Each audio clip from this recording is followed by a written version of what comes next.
El Stiletto, there's two ways that come to mind that you can improve the quality of being able to improve the ability of beating defenders in 1v1. So my first question is, do you have a juggling habit? And the reason why this is important is because if you get into a juggling habit, juggling any size balls, from tennis balls to bouncy balls, hacky sack, right? If you can bring a ball with you everywhere you go, you can increase the amount of juggles you're going to get every day. If you can do that, then what's going to happen is the timing, right? Your first touch, the timing, the weight of each touch you take, you're going to have more of an awareness on that touch, and this is going to help you beat defenders. Also, if your ability to take the ball out of the air, if your touch is very sharp, you can surprise defenders who don't expect your first touch to be that sharp. And again, this is going to help you beat defenders in 1v1 because you're going to set yourself up for success by being able to take the ball out of the air very smoothly. It's easy to look good when the ball is played perfectly at your feet, but it's the players who can take the ball out of the air in the chest area, in the hip area, or even at the shins, who really excel in high pressure situations. So I would encourage you, or I would ask, do I have a daily juggling habit? And if not, can I bring a ball with me everywhere I go to start to develop that? The next thing you want to keep in mind is, something that you might consider practicing is called the Tom Turnbull dribbling sequence, and it looks like this.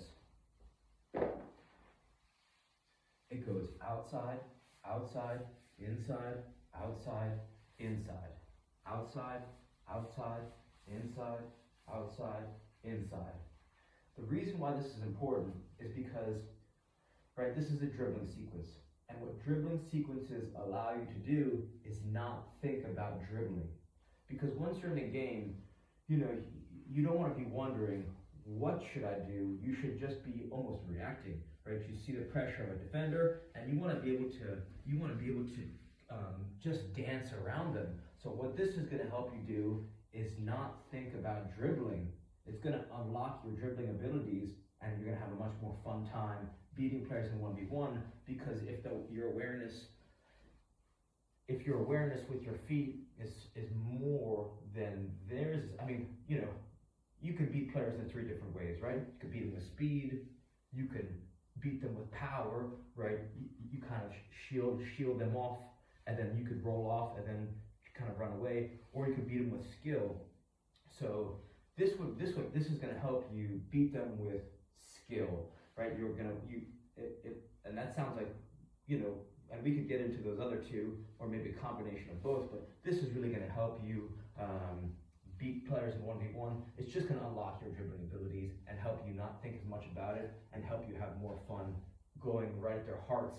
Because if you can go right at them, and then at the last second, chop left, chop right, and just accelerate, then you're gonna have a lot more fun beating them.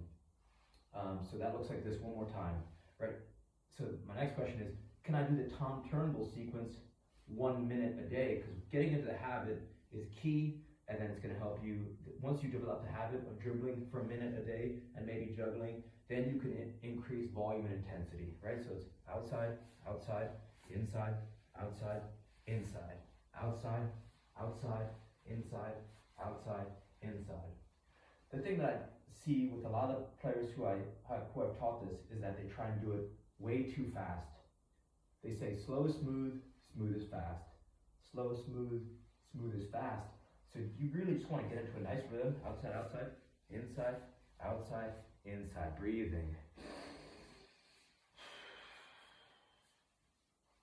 Another thing, as you're just starting to learn it, you want to say it out loud.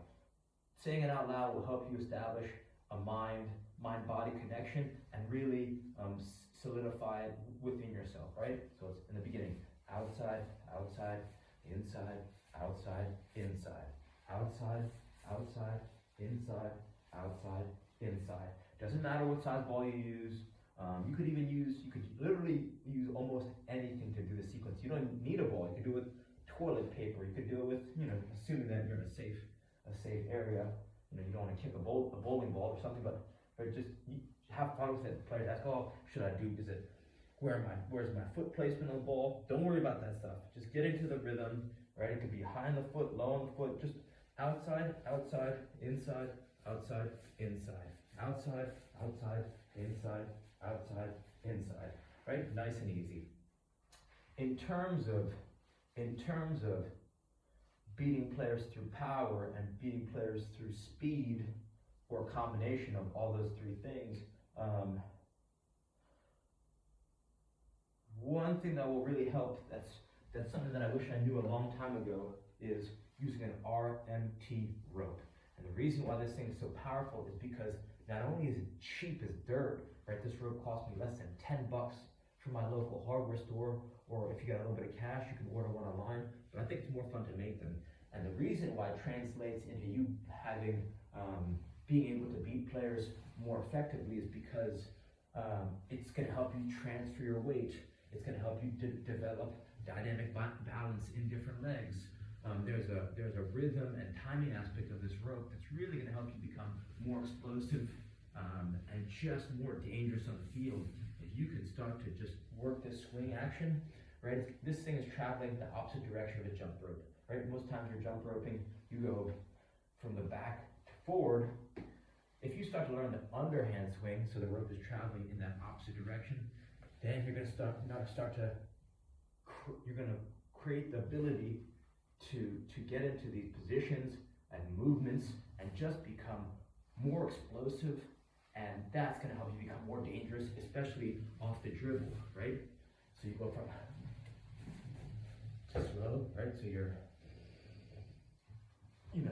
it's gonna unlock certain abilities in you that you wouldn't otherwise know about. So if you search David Weck, W-E-C-K plus RMT rope, right?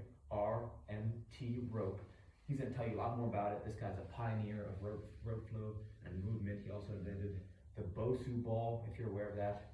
But this is just something that I really wish that I knew about when I was a younger player.